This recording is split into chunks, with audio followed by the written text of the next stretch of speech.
पता है ईरान के सुप्रीम लीडर आयतुल्लाह खामेनाई की बॉडी पब्लिक में उस वक्त रखी जा रही है जिस दिन अमेरिका अपना 250वां इंडिपेंडेंस डे बना रहा होगा। और सबसे बड़ी बात यह है कि आयतुल्लाह खामेनाई को सुपुर्द खाक करने से पहले 2 मुल्कों और 5 शहरों से गुजारा जाएगा, जिसकी वजह से इसमें करोड़ों लोग शामिल होंगे और ये हिस्ट्री का सबसे बड़ा जनाजा बनने वाला है। और बहुत सारे लोगों के जहन में ये सवाल आ रहा था कि आखिर 4 महीने के बाद ही आयतुल्लाह खामेनाई को सुपुर्द खाक क्यों किया जा रहा है, पहले भी तो कर सकते थे, पहले क्यों नहीं किया? तो इसका जवाब ये है कि 4 महीने पहले जो ईरान की हालत थी वो इतनी सेंसिटिव थी कि अगर उनका जनाजा रखा जाता, उनको सुपुर्द खाक किया जाता, तो जितने भी उनके मेन ऑफिशियल्स हैं, जितनी भी गैदरिंग अभी इकट्ठी होनी जा रही है, मतलब 2 से 2.5 करोड़ लोग इकट्ठे होंगे, तो बहुत ही इजी टारगेट्स इसराइल और अमेरिका को मिल सकते थे। इस वजह से उन्होंने सही वक्त का इंतज़ार किया और तारीख भी उन्होंने वही डिसाइड की है 4 महीने बाद,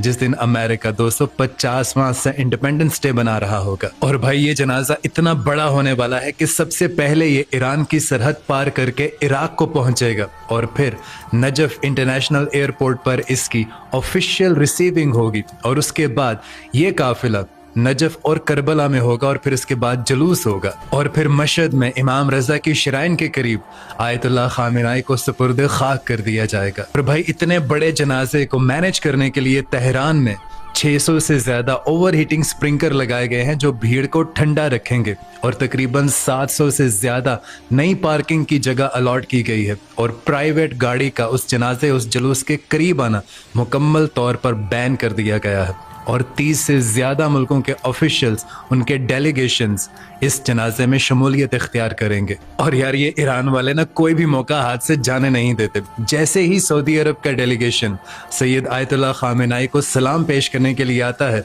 तो उस वक्त उनकी रिसेप्शन पर जो आयत पढ़ी जाती है, जो कुरान पाक की आयत पढ़ी जाती है, वो सुनने से ताल्लुक रखती है। मैं आपको उसका तर्जुमा करके बताता हूँ। ये उनका डेलीगेशन खड़ा है और जो आयत पढ़ी जा रही है वो ये है कि सूरह आल इमरान की आयत नंबर 13 है, यकीनन तुम्हारे लिए इबरत की निशानी थी इन 2 जमातों में जो आमने सामने हुई थी। एक जमात जो अल्लाह ताला की राह में लड़ रही थी और दूसरा ग्रोह काफिरों का था। वो मुसलमान उन्हें अपनी आंखों से अपने से दुगना दिखते थे, मगर अल्लाह तो जिसे चाहे अपनी मदद और नुसरत से कवी अता करता है।